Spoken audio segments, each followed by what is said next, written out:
Hi guys, welcome to Pakistani family reaction. मैं उम्मीद करता हूँ आप सब खैरियत से होंगे, जाओगे, खुश होंगे, आबाद होंगे। तो यार चैनल पर नहीं हो तो चैनल को सब्सक्राइब कर लें। इंस्टा पे फॉलो नहीं किया तो फॉलो कर सकते हैं, लिंक मिल जाएगा डिस्क्रिप्शन में, वहाँ पर बात करनी कर सकते हैं, इन्फॉर्मेशन देनी हो दे सकते हैं। तो किसी वीडियो का लिंक भेजना हो तो आप लोग भेज सकते हैं इंस्टाग्राम पर। तो यार आज का वीडियो बहुत ही ज़्यादा कमाल का होने वाला है। वीडियो का टाइटल है मतलब कि बांग्लादेश का भारत से पंगा लेना हुआ खराब और सारी अकड़ इनकी निकल गई है भाई, भारत से पंगा लेकर।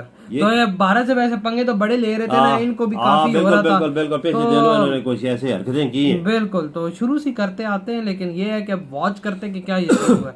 तो कारण करते हैं 3, 2, 1 एंड स्टार्ट। दोस्तों, भारत के कई पड़ोसी देश आर्थिक संकट से जूझ रहे हैं। पहले पाकिस्तान, फिर नेपाल और श्रीलंका के बाद अब बांग्लादेश पर भी आर्थिक संकट के बादल मंडराने लगे हैं। दरअसल बांग्लादेश में हालात इस कदर खराब होते जा रहे हैं कि बांग्लादेश के पास सिर्फ 5 महीने का विदेशी मुद्रा भंडार बचा है। अगर सरकार ने तेजी से कदम उठाए होते तो हालात इस कदर नहीं बिगड़े होते। बांग्लादेश में जनवरी के बाद से ही हालात खराब होने लगे थे। विदेशों में बांग्लादेशी नागरिकों द्वारा भेजे जाने वाले पैसों में भी भारी कमी आई है। ये कमी पिछले साल जुलाई से शुरू हुई, वहीं आयात बढ़ता चला गया। देश में फरवरी में हालात ज्यादा खराब हो गए जब बांग्लादेश में आयात के लिए बस 6 महीने का पैसा बचा हुआ था। इसके बाद से ही ये संकट गहराता जा रहा है। यहाँ पर गौर करने वाली बात ये है कि बांग्लादेश के टका की वैल्यू गिरती जा रही है। बांग्लादेश का विदेशी मुद्रा भंडार खाली होता जा रहा है। देश में जितनी विदेशी मुद्रा बची हुई है उसमें अगले 5 महीनों तक ही एक्सपोर्ट का खर्च किया जा सकता है। अगर वैश्विक बाजार में कीमतें और बढ़ती हैं तो बांग्लादेश का आयात खर्च और बढ़ेगा और विदेशी मुद्रा भंडार 5 महीनों से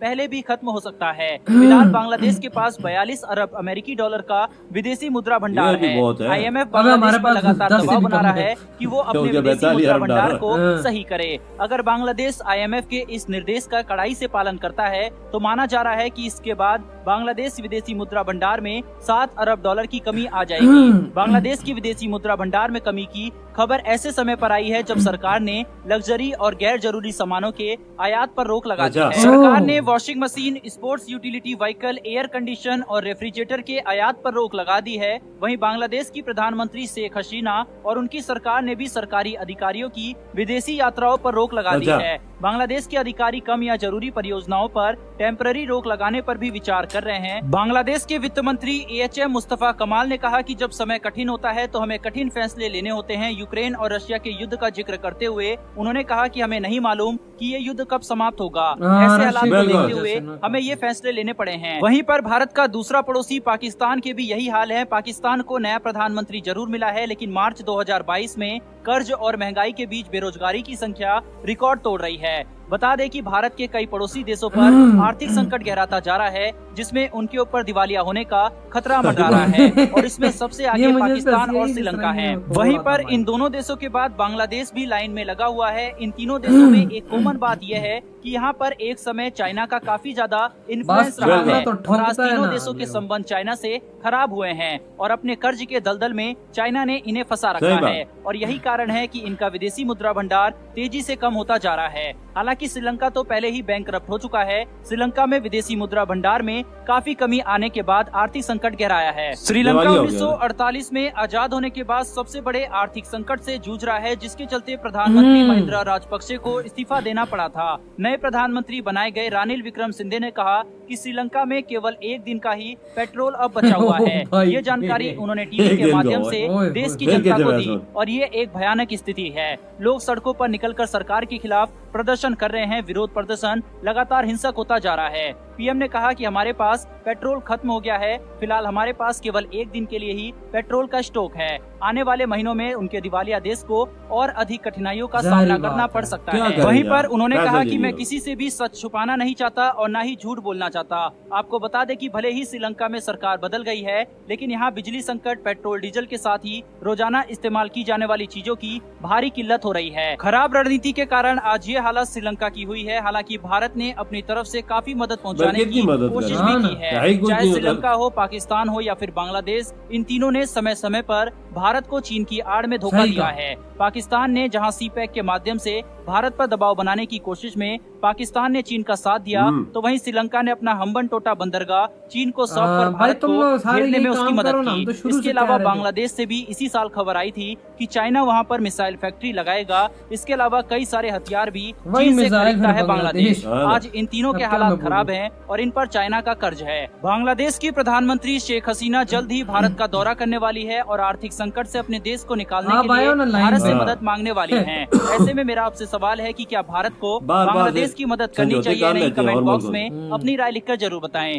फिलहाल दोस्तों इस वीडियो में इतना ही। अगर आपको इन्फॉर्मेशन और वीडियो पसंद आई हो तो चैनल को सब्सक्राइब कर बेल नोटिफिकेशन को ऑन कर ले, जिससे आपको डिफेंस के साथ। तो ये वीडियो खत्म। मैं बांग्लादेशियों को एक मशवरा दूंगा, भाइयों अगर चाइना में घुसे हुए हो ना तो चाइना से निकलो, और इंडिया वालों से जब रिलेशंस तुम लोगों के अच्छे होंगे बच जाओगे। बिल्कुल। चाइना से रिलेशंस रहोगे ना तो श्रीलंका का हाल देख लो, हमारा देख लो। हम लोग तो लुटने वाले हैं, श्रीलंका लुट गया है, हम लुटने वाले, हमारा महीना है, इससे ज्यादा हम ज्यादा चल नहीं सकते। ये बात हकीकत है।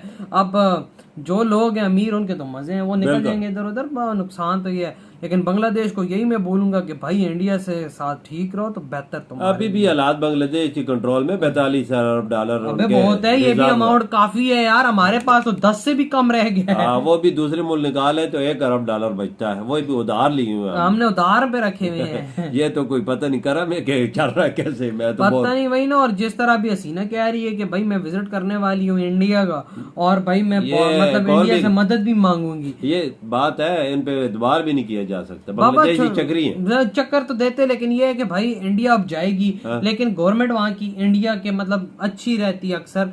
लेकिन ये कि अब देखो हसीना जाती है, क्या बातें होती हैं, क्या मदद मांगती है। मैं तो कहता हूँ, और ऊपर से चाइना कह रहा है मैं बांग्लादेश में मिसाइल की फैक्ट्री लगाऊंगा, यानी अंदर अंदर से मिसाइल मारेगा। यार ये पता क्या है, ये पहले ऐसा काम था, इनका समझौता हुआ था इंडिया के साथ रेल के डब्बों का, ये इन्होंने कैंसिल करके कोरिया के साथ कर लिया। कोरिया के साथ नहीं किया तो चाइना के साथ। नहीं, कोरिया के साथ, चाइना के साथ भी कुछ किया था इन्होंने, इसी तरह चाइना के साथ भी किया था, और खराब डब्बे आते, और कोरिया के भी बिल्कुल इसी तरह हुआ था, इंजन शायद खराब है। कोरिया के साथ ये ऐसा ये लोग ऐसे बांग्लादेशी के तीर मारते हैं यूं और फिर उल्टा हुआ घूम के आगे आते हैं। इंडिया ने हर मकाम पे इनकी मदद की है, 1971 में भी इनकी मदद की, और भी संकट आते हैं तो और भी पहुंचता है। भाई 1971 में हमसे अलग कर दिया जाए, चलो उन पे मुश्किल थी, जो भी हिसाब किताब तो अलग हो गया। उसके बावजूद ये बांग्लादेशी इंडियंस को पसंद नहीं करते।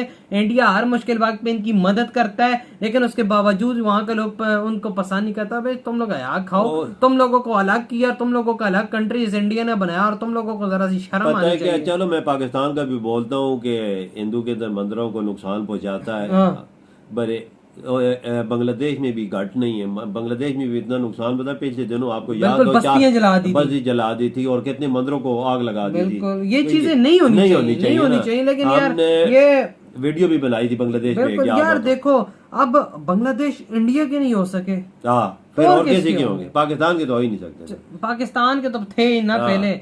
जब इंडिया ने इनको अलग किया है तो इंडिया का एहसान इनको मानना चाहिए। इनकी वजह से आजादी मिली, इंडिया का ही नहीं है तो भाई और किसके होंगे? और अभी इंडिया की शरण में जा रही है हसीना। अब देखते हैं कि क्या होता है। हसीना दौरा होगा, इंडिया मदद करेगा, लाजमी करेगा। लेकिन ये है कि अगर ये इंसान बन के मदद ले तो यार आप लोग बताए आपकी क्या थॉट है। इधर ही वीडियो खत्म करते हैं हम लोग। बहुत ज्यादा ख्याल रखना।